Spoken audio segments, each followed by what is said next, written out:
Hola, muy buenos días. Bienvenidos a la reflexión semanal que la Iglesia del Campus Adventista de Sagunto organiza cada semana.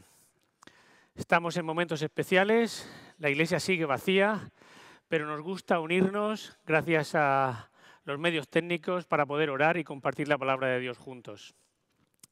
Hace ya casi un año que publiqué en mi página de Facebook una breve reflexión sobre la pandemia que acababa de meterse en nuestras vidas y que aún estamos sufriendo. Desde entonces se han escrito muchísimas páginas intentando explicar lo que estamos viviendo y aconsejándonos sobre cómo enfrentar esta situación. En mi breve texto hice alusión a una obra de teatro escrita por el autor francés Eugène Ionesco en 1959 y que se titula Rinoceronte. Son varios los libros que en esa época abordan situaciones similares y que en los últimos meses han cobrado un nuevo protagonismo en nuestras vidas. Un mundo feliz, de Aldous Huxley, Las moscas, de Jean-Paul Sartre, La peste, de Albert Camus. Todas de actualidad hoy más que nunca. Pues bien, en la obra de Rinoceronte cuenta cómo en una pequeña ciudad de provincias francesa aparece de pronto un rinoceronte. Evidentemente eso perturba la tranquilidad de los habitantes de la ciudad. Poco a poco, como en una epidemia, se produce un efecto de contagio que consiste en la transformación de las personas en paquidermos.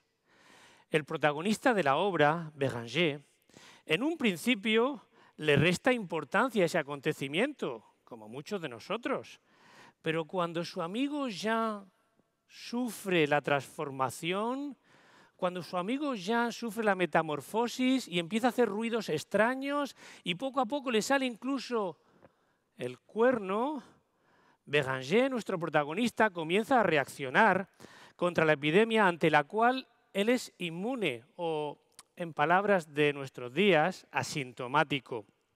Al final, su incapacidad de adaptación lo condena a la soledad y a la marginación y los coloca del lado de la resistencia.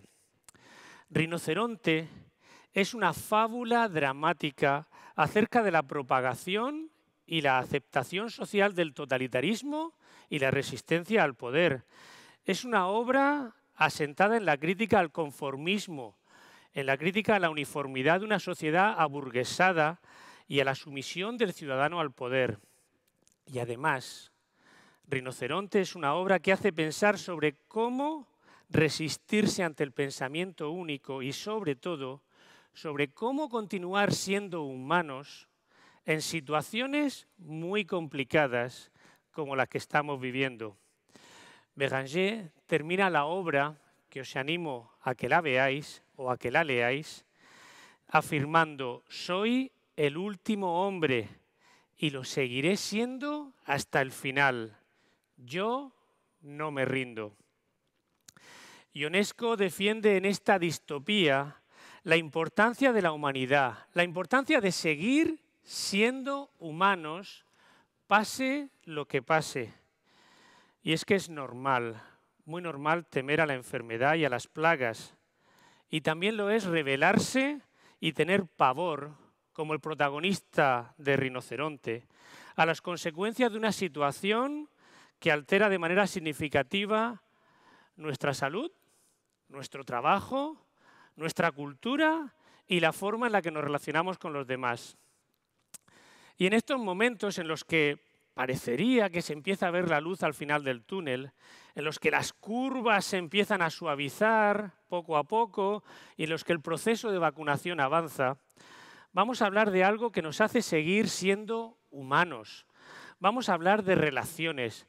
Vamos a empezar a quitarnos las mascarillas, a reducir el distanciamiento social, a recordar y a soñar en cómo nosotros y las culturas que representamos nos relacionamos. Pero antes de abrir la palabra de Dios, me gustaría orar con vosotros. Querido Padre, necesitamos tu presencia en nuestras vidas. Necesitamos que nos acompañes, que nos ayudes a entender lo que desconocemos. Y necesitamos que nos des paz y confianza en ti. Que esta reflexión pueda ser un mensaje de esperanza y de ilusión para nuestra comunidad. En el nombre de Jesús. Amén. Sabéis, Aristóteles, ya en el siglo IV a.C., decía que el hombre, además de ser un ser natural, era un ser capaz de crear cultura como parte de nuestra naturaleza. Entendemos que cultura es la forma que tiene el ser humano de modelar el mundo en que vive. Los especialistas hablan de dos formas de entender el concepto cultura. Una más estática y otra mucho más dinámica. Ambas aparecen recogidas en una definición que publicó el Consejo de Europa en 2009. La palabra cultura se asocia con prácticas, creencias, valores, símbolos y tradiciones, así como con las diferentes formas de vivir y de comprender el mundo. Se puede considerar que las culturas son las manifestaciones fijas y heredadas de diferentes grupos nacionales, étnicos y religiosos. Esta forma de entender la cultura se denomina discurso dominante. Pero también se puede considerar que las culturas son algo dinámico, algo que cambia, algo que está en un continuo proceso de transformación y que está continuamente redefiniéndose a través de la interacción con otros y a través de las circunstancias que vamos viviendo en nuestras vidas. Esta forma de entender la cultura se conoce como discurso demótico. Es decir, hay una cultura dominante y hay un concepto de cultura conviviente. La cultura dominante es la fija, estática, heredada, la nacional, la que tiene una base étnica o religiosa. La dinámica, la conviviente, es la que se puede transformar, la que sabe cambiar, redefinirse, reinventarse continuamente en función de las relaciones con los demás. A lo largo de la historia, las personas han tenido dos maneras de ver la cultura. Y por desgracia, muchas personas han optado por el concepto de cultura dominante. Son las personas que intentan imponer siempre lo que piensan, las personas que favorecen los nacionalismos disruptivos o la intolerancia religiosa. La historia, y por supuesto también la historia bíblica, nos ha dejado muchos ejemplos de encuentros entre pueblos y entre personas en los que uno de ellos se consideraba superior y por lo tanto intentaba dominar al otro. Y no son pocos los que han hecho una lectura de la Biblia en el pasado y por desgracia todavía en el presente, que no ha favorecido ni favorece la comprensión, el diálogo, que es tan necesario en nuestra sociedad, sino que más bien deciden imponer cómo ellos interpretan, creen, leen la palabra de Dios. Hemos seleccionado un par de ejemplos bíblicos donde vemos cómo la cultura dominante se manifestó en la historia. El primero lo conocéis todos, lo tenéis en Daniel 1, conocéis la historia. ¿Qué pasó? Pues que los babilonios conquistan Jerusalén, conquistan Jerusalén y seleccionan a los más jóvenes, a los más guapos, a los más inteligentes y se los llevan para hacer un programa severo de adoctrinamiento.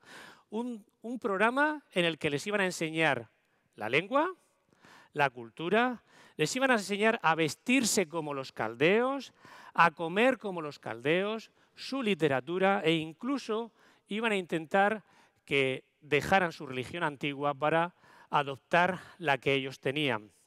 El proceso de dominación y de asimilación cultural estaba en marcha. Incluso les cambiaron los nombres. Bueno, los que me conocéis y los que conocéis a mi esposa, sabéis que hemos vivido fuera de España algunas temporadas. Os puedo asegurar que mi esposa es un ejemplo de lucha y de defensa contra este tipo de cultura dominante. Nunca consintió que le cambiaran el nombre, nunca consintió que la llamaran ni Madame López ni Mrs. López. No consintió ese cambio de nombre. Un segundo ejemplo que encontramos en la Biblia de personas que consideran que la cultura es algo a imponer al otro, no a respetar, lo tenemos en Hechos. En Hechos 15, del 1 al 5, se narra cómo los fariseos te decían algo así: no podréis ser salvos si no. ¿Os suena? ¿Lo habéis oído eso alguna vez? ¿Lo habéis dicho en alguna ocasión? No podrás ser un buen cristiano si no. No eres un buen adventista si no. La historia de Hechos es un intento de asimilación religiosa dominante, incluso, lo cual es más curioso, con personas que se estaban acercando voluntariamente al cristianismo. Los fariseos querían imponer a los nuevos conversos su manera de percibir el Evangelio y querían darle todo su bagaje de prácticas, incluida la circuncisión. Afortunadamente surgieron varios mediadores interculturales que facilitaron la reducción del conflicto. Y posiblemente en el versículo 8 de Hechos 15 encontremos uno de los mensajes más interesantes que deberíamos aprender esta mañana. Y Dios, que conoce los corazones, mostró que los aceptaba. Solo Dios conoce el corazón de las personas. Solo Dios conoce realmente tu corazón y el mío. Solo Dios conoce por qué tenemos estas prácticas, por qué hacemos lo que hacemos. Nuestro conocimiento del otro es siempre superficial la mayor parte de las veces. Muchas veces está lleno de estereotipos, pero Dios, igual que me conoce a mí, conoce al otro. Conoce los valores que nos mueven a actuar. Estoy seguro de que vosotros tendréis muchos ejemplos en la cabeza de personas, momentos históricos en los que hemos sentido, hemos visto, países incluso, que utilizan el concepto de cultura dominante.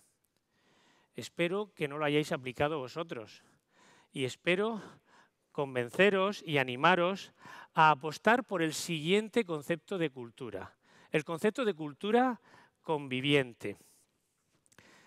En el Consejo de Europa, cuando define lo que es cultura, aporta un segundo concepto de cultura, mucho más moderno, mucho más dinámico, que promueve la convivencia entre las diferentes culturas y facilita el acercamiento entre todos, el acercamiento de personas que comparten el mismo espacio, aunque provengan de contextos culturales diferentes.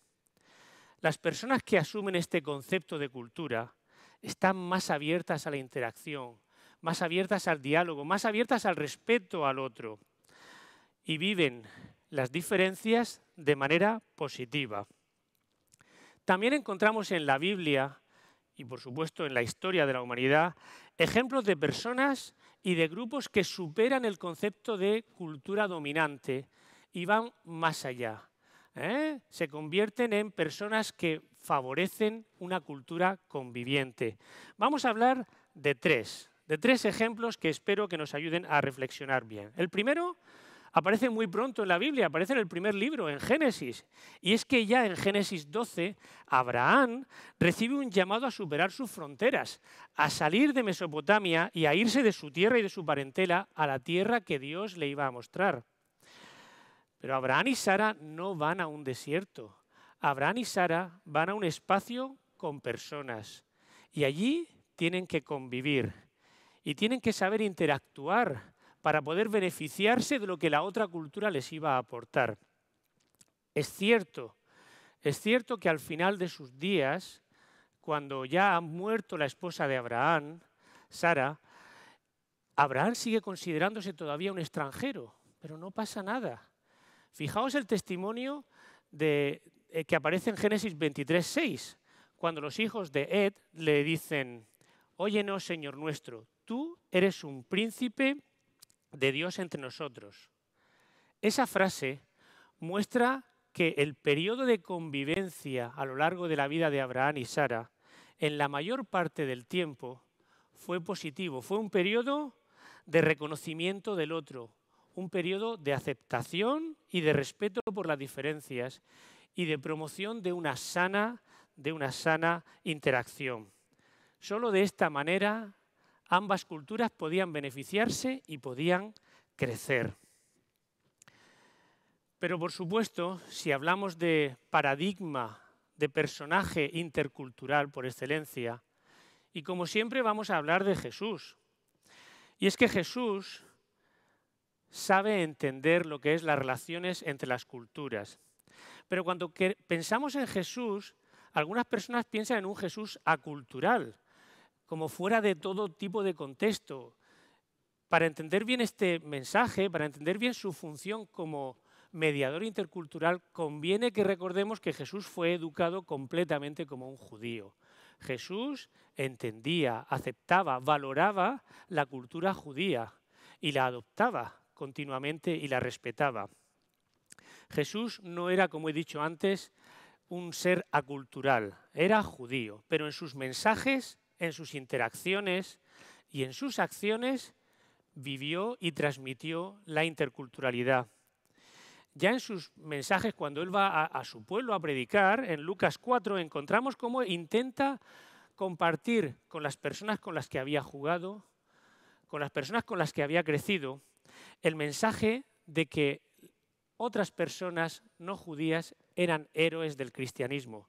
Y así les habla de Naamán el sirio o de la viuda de Sarepta. Pero parece que los partidarios de la cultura dominante no quisieron escuchar ese mensaje disruptivo.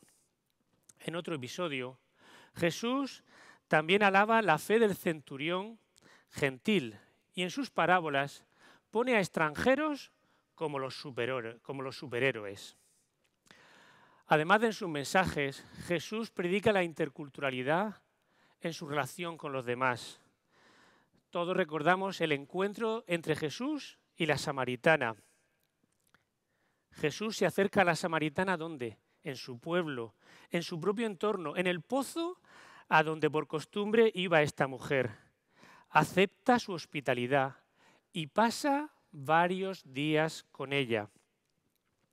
En esa interacción se produce la gran revelación, no a la heredera, sino a la extranjera, no a la beata, sino a la hereje, no a la perfecta, sino a la insatisfecha. Jesús interactuaba con los demás, con los extranjeros y diferentes de la forma más fácil, es decir, comiendo juntos, pasando tiempo con ellos, sin hacer distinción de culturas o de razas. Y así Jesús también se beneficiaba de esos intercambios interculturales, porque al comer con ellos los reconocía, les daba visibilidad, podía escuchar sus historias y mostrarles respeto. Y Jesús también en sus acciones mostraba su interculturalidad. Jesús no discriminaba a nadie a la hora de compartir las buenas nuevas, a la hora de compartir el Evangelio y a la hora de hacer milagros. En sus actos de curación, Jesús atendió al gadareno endemoniado, al leproso samaritano, a una mujer cananea, a la mujer sirofenicia. Comenta Ellen White que este fue el único milagro que Jesús realizó durante este viaje. Para ejecutar este acto había ido a los confines de Tiro y de Sidón. ¿Por qué? Porque deseaba darles un mensaje claro a los judíos. Además de salvar a esta mujer, además de sanarla, deseaba sacar a los judíos de su exclusividad judaica e interesarlos en el trabajo por los que no fuesen de su propio pueblo. Así que vemos a Jesús como paradigma de la interculturalidad en sus mensajes, en sus acciones y en sus interacciones con los demás. No solo eso, Jesús cuando se va de esta tierra nos deja un mensaje y nos lo dice claramente en Mateo 28, nos dicen: no os guardéis la buena nueva del Evangelio para vosotros, compartirla con los demás, compartirla con las demás culturas, por supuesto en un marco de respeto, o en un marco de valoración del otro, en un marco de libertad.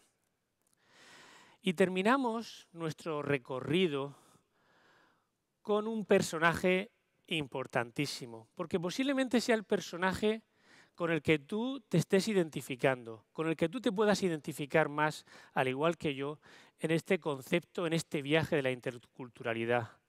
Estamos hablando de Saúl y de Pablo. Y es que es muy normal que todos nosotros tengamos que recorrer el camino a Damasco. Como os comentaba antes, cuando yo he vivido fuera, pues ¿qué queréis que os diga? Yo soy murciano y cuando a mí me preguntaban en Francia o en Estados Unidos, oye, ¿qué ciudad hay bonita en España para visitar? ¿Qué creéis? ¿Que yo les hablaba de Sevilla, de Madrid o de Barcelona? No, no, no. Yo les hablaba de Murcia, claro que sí, porque era mi cultura dominante. ¿Qué voy a hablar yo de Córdoba o de la Alhambra de Granada? Yo hablaba de Murcia. Así es que yo también, como Pablo, he tenido que hacer un poco ese camino a Damasco, ese pasar de la cultura dominante a la cultura conviviente. Y es que, como Saúl, Saúl perseguía a todo el mundo, les imponía las maneras de actuar. Sin embargo, gracias a Dios, escuchó el mensaje de Dios y supo cambiar. Se convirtió en Pablo. Pablo, el personaje que escucha la voz de Dios, que se acerca al otro, al extranjero donde está. Así que Pablo es el personaje que viaja, el personaje que conoce al otro, que encuentra al otro donde quiera que está. Y además es la persona que transmite mensajes, que se comunica a través de los WhatsApp de la época con muchísimas cartas. Y Pablo supo combinar el placer del aceite de oliva con el placer de las salsas que suelen traer los americanos para comerse sus ensaladas. Y es que de todas las culturas podemos aprender. Y si Pablo tuvo éxito fue porque supo contextualizar el mensaje del Evangelio y compartir la buena nueva con flexibilidad, con creatividad, con humildad, pasando tiempo con el otro, pasando tiempo con las personas, escuchando sus historias, aprendiendo a conocerlas y enriqueciéndose. Pablo supo usar la retórica, ilustraciones de la vida corriente, supo ser judío para los judíos y griego para los griegos. En su discurso de Atenas, que aparece registrado en Hechos 17, muestra su habilidad de conocer y respetar las creencias y prácticas de la audiencia. Pablo supo poner en práctica las claves principales de la interculturalidad: interacción, enriquecimiento mutuo y transformación de ambas partes. Hasta tal punto que afirma en Gálatas 3:28, ya no hay judío ni griego, no hay esclavo ni libre, no hay hombre ni mujer, porque todos vosotros sois uno en Cristo Jesús. Estos personajes que hemos recorrido, con los que hemos recorrido esta mañana, Abraham, Sara, Jesús y Pablo, transmiten la impresión de que Dios valora un mundo diverso, lleno de colores, de matices, de culturas que enriquecen, que se enriquecen, que crecen, que prosperan cuando saben respetar y convivir con los demás. Y una vez realizado este recorrido por los principales personajes bíblicos que hemos seleccionado esta mañana y que representaban los ejemplos opuestos de manera de abordar el concepto de cultura, querríamos acercarnos al concepto de interculturalidad tal y como se entiende en la actualidad y que nos ayuda a mejorar la manera en la que nos relacionamos con los demás. La interculturalidad es un concepto más amplio que multiculturalidad o internacionalización. La interculturalidad se refiere a la persona, a la presencia e interacción equitativa de diversas culturas y a la posibilidad de generar expresiones culturales compartidas a través del diálogo y del respeto mutuo. El Consejo de Europa define la interculturalidad como estar abierto, interesado, mostrar curiosidad y empatía hacia las personas de otras culturas. La interculturalidad capacita a las personas para ser mediadoras entre personas de diferentes culturas y para saber interpretar los hechos y las diferencias de manera adecuada. ¿Sabéis? La interculturalidad no implica identificarse con otro grupo, ni siquiera implica adoptar las prácticas de los otros, pero sí implica respetarlas y escucharlas. Según los autores de esta definición, una comunidad intercultural ideal se caracteriza por reconocer a la otra cultura, es decir, dar visibilidad a las minorías. Se caracteriza por el respeto por las diferencias, es decir, evitar procesos de asimilación cultural. Y se caracteriza por saber generar y desarrollar una relación saludable entre las culturas. Según los autores de esta definición, las personas que queremos ser buenos mediadores interculturales necesitamos desarrollar las mismas competencias que desarrollaron Abraham, Sara, Pablo o Jesús. Necesitamos saber respetar al otro. Necesitamos acercarnos al otro, escuchar al otro, reconocer al otro, valorar al otro.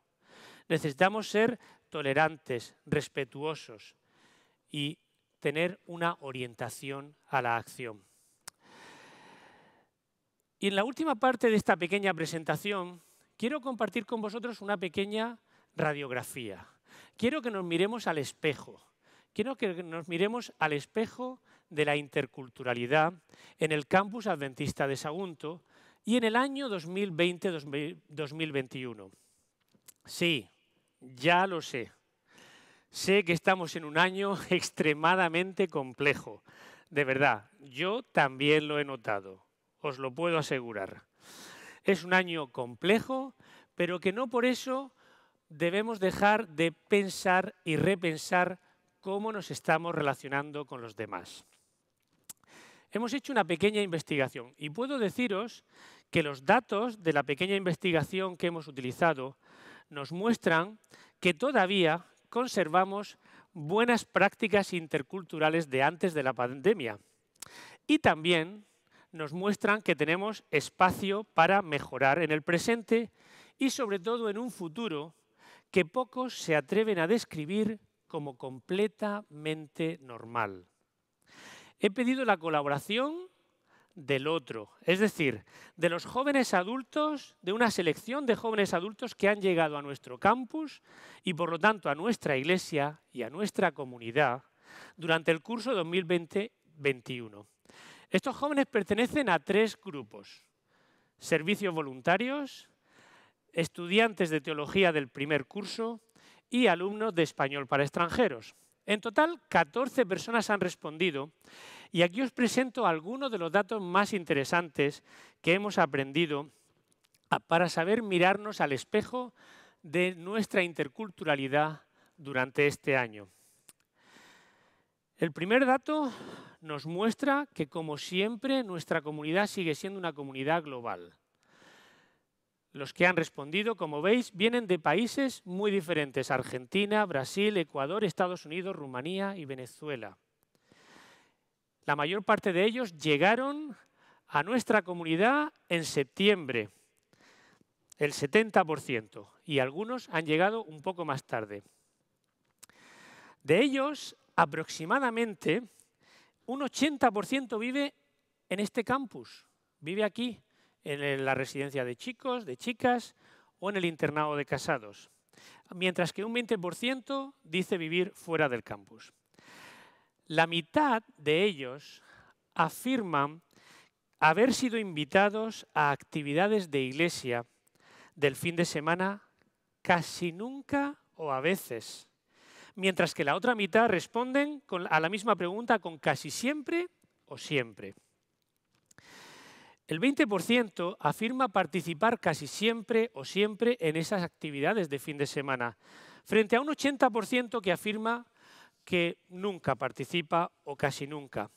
Los que sí lo hacen, los que participan, lo hacen para conocer más gente y practicar español, o porque me gusta hacer el trabajo que Dios nos ha dejado. Los que participan menos expresan que acuden a otras iglesias o a otros programas, que tienen otros planes, aunque también hay quien afirma que no participa porque quizá no me conocen o porque a veces cuando voy siento que todos se conocen entre sí y que yo soy un forastero. Me siento solo, pero aún así me gusta.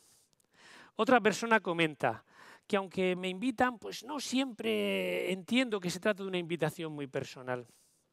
Aún así, ante la pregunta de si han podido compartir aspectos de su cultura con otros miembros de la comunidad del CAS, un 50% afirma que casi nunca, frente a un 7% que afirma casi siempre.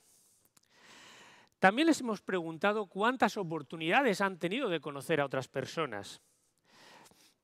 Aquí un 54% afirma que muy pocas, frente a un 45% que afirma que bastantes o muchas.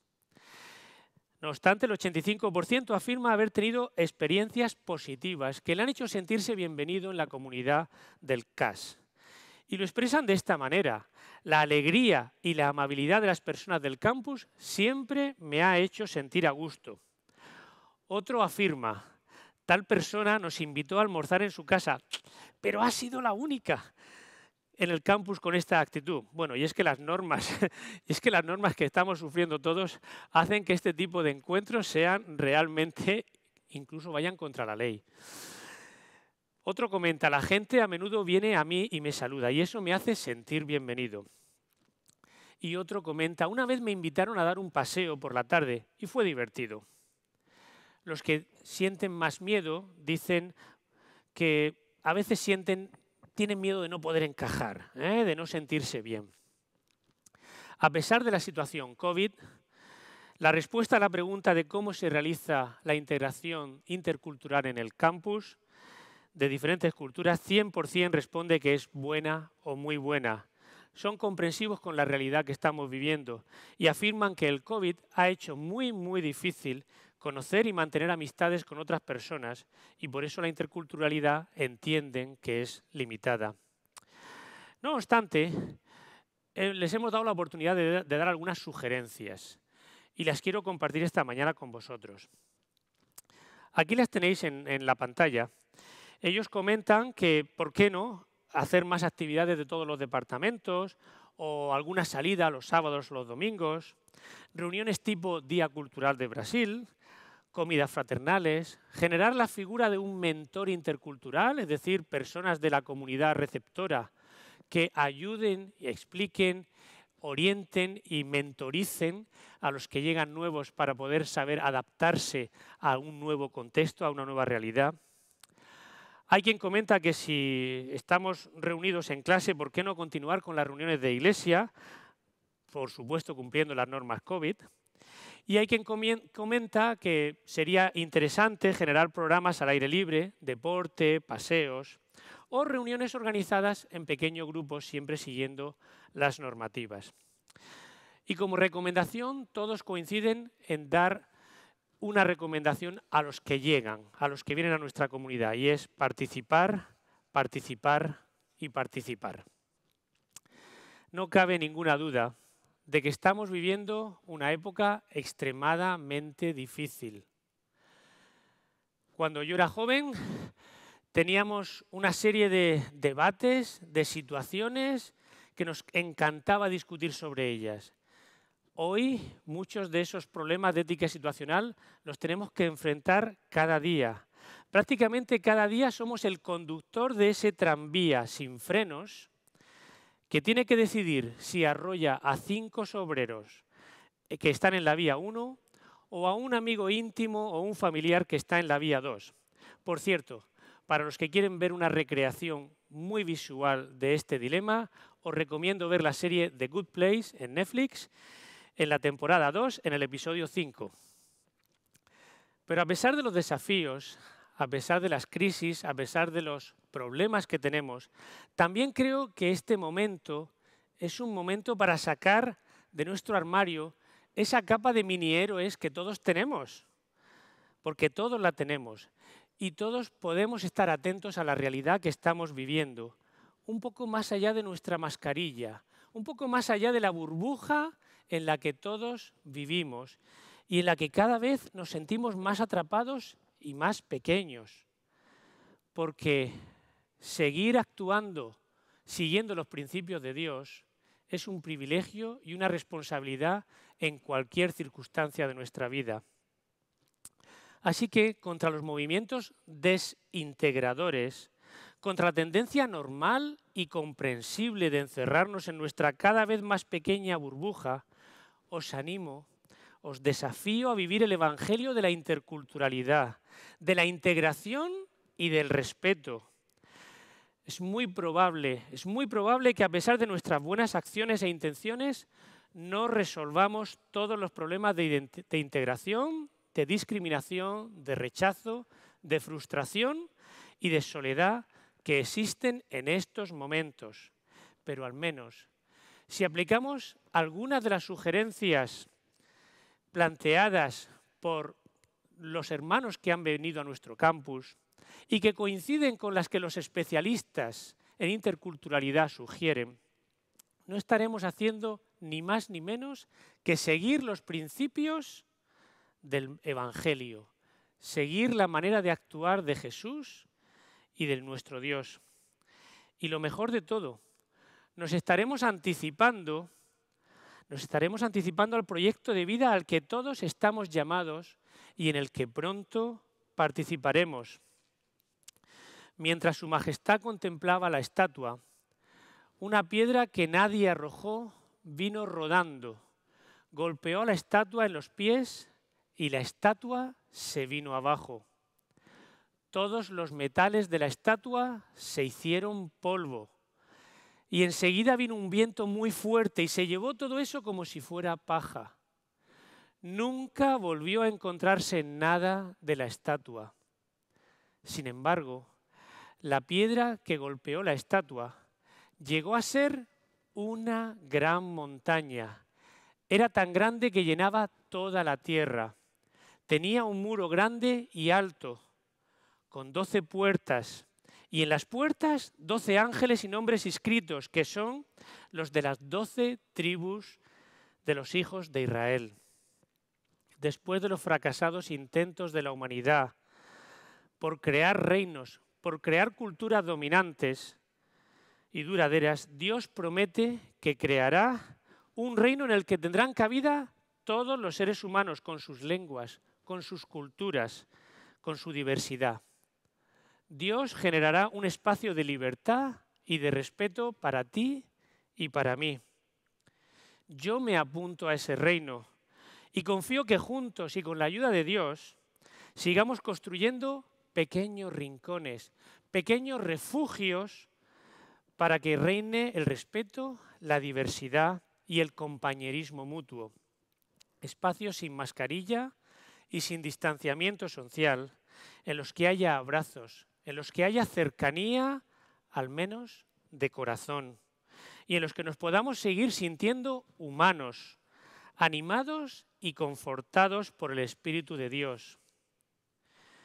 Yo me uno al mensaje de Béranger en la obra de Rinoceronte, cuando afirmaba que, aunque sea el último hombre, lo seguiré siendo hasta el final. Yo no me rindo. Espero que tú tampoco te rindas, que sepamos encontrar con la ayuda de Dios las mejores estrategias, los mejores mecanismos para seguir aportando su evangelio y su mensaje de esperanza a todos los que nos rodean. Amén. Terminaremos con una oración, el mensaje de esta mañana. Querido Padre, sabemos que los desafíos que tenemos son superiores a nuestras fuerzas. Sabemos que necesitamos de ti, de tu espíritu, de tu inteligencia, de tu comprensión y de tu sabiduría para vivir los problemas y los desafíos que todos estamos enfrentando. Te queremos pedir en esta mañana por las personas que están sufriendo por problemas de salud, que tú los reconfortes, que ayudes a sus familias. Y también te queremos pedir por las personas que están sufriendo por problemas de soledad, de incomprensión, por personas que necesitan compañía, abrazo, cercanía. Ayúdanos a saber combinar todo lo que tú nos pides con sabiduría, respetando a los demás como tú deseas que lo hagamos.